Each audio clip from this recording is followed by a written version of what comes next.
Warning: some viewers may find the following content disturbing. Viewer discretion is advised.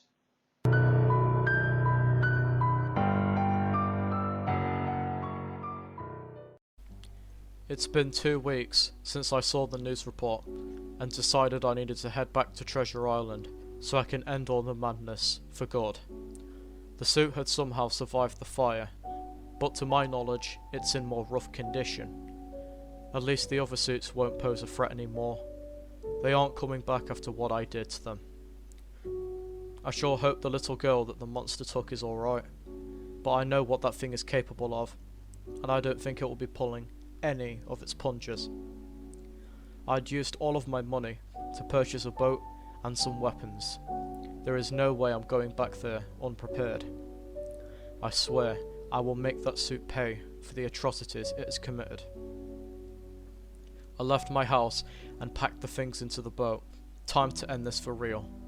The place wasn't far away from my house, just an hour away. It went smoothly, thank goodness for that.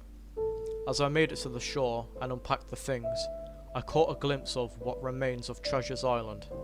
The place was in terrible condition. A chunk of the building was just ash and rotted wood. The janitor's closet and the lounge were completely destroyed, and half of the staff area was gone too. The office was only slightly worse for wear. Most of the wooden things were gone, including my desk. All that remained was a pile of black wood in the corner. The cameras were luckily untouched.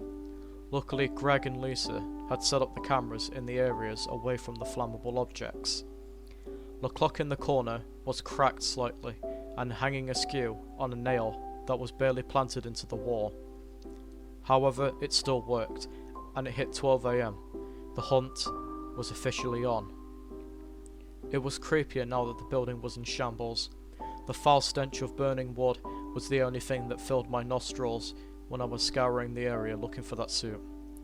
Nothing happened until 2 AM, when I finally caught sight of something. All I managed to get a glimpse of was photo-negative fabric and something grey.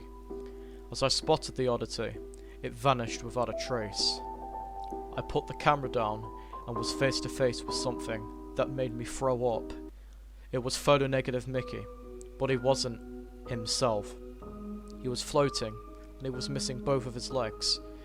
The thing had combined itself with the corpses of the other dead suits. He had the grey of Suicide Mouse and Willy. He had the blue and white from photo-negative Minnie and himself, and it had the red from the face. This monstrosity of nature stood above me was truly the embodiment of the devil. It couldn't even speak coherently anymore. I think it said, "Let's have some fun." I quickly powered down the camera, but the thing smacked the tablet against the wall, and the only thing that remained was puny shards of small glass. The thing then gave chase, and I sprinted out of the office and tried to run into one of the rooms. When I thought I had lost the thing, I heard it attempt to vocalize again. It sounded like, "I know you're in there." Damn it, the thing had tracked me down. I saw it rear its disfigured and messed up head around the corner trying to catch a glimpse of me.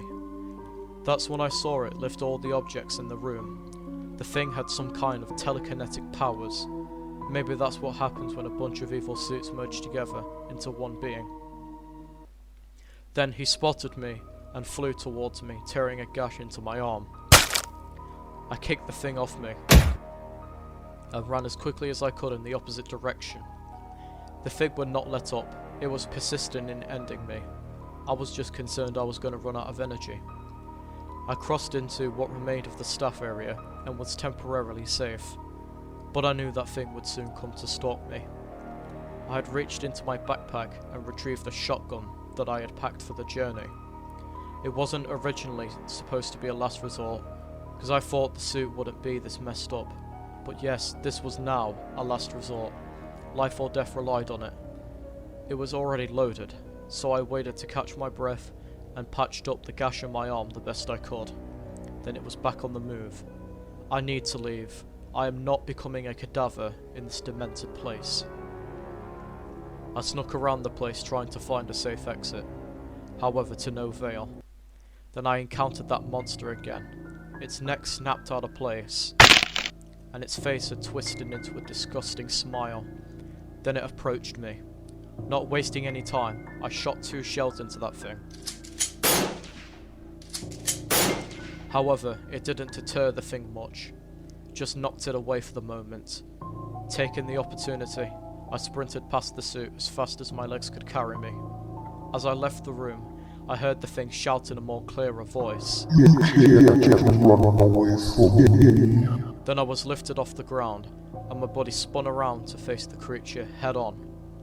The thing snatched the shotgun away, and snapped it like a twig, then discarded the thing to the side. I then felt an extreme pressure on my right arm, then suddenly, it tore it off. I screamed in agony as half of my right arm flew over my shoulder and smacked against the ceiling. I guess this was it. The thing got the better of me. I landed on the floor with a thud. Then I saw something surprising.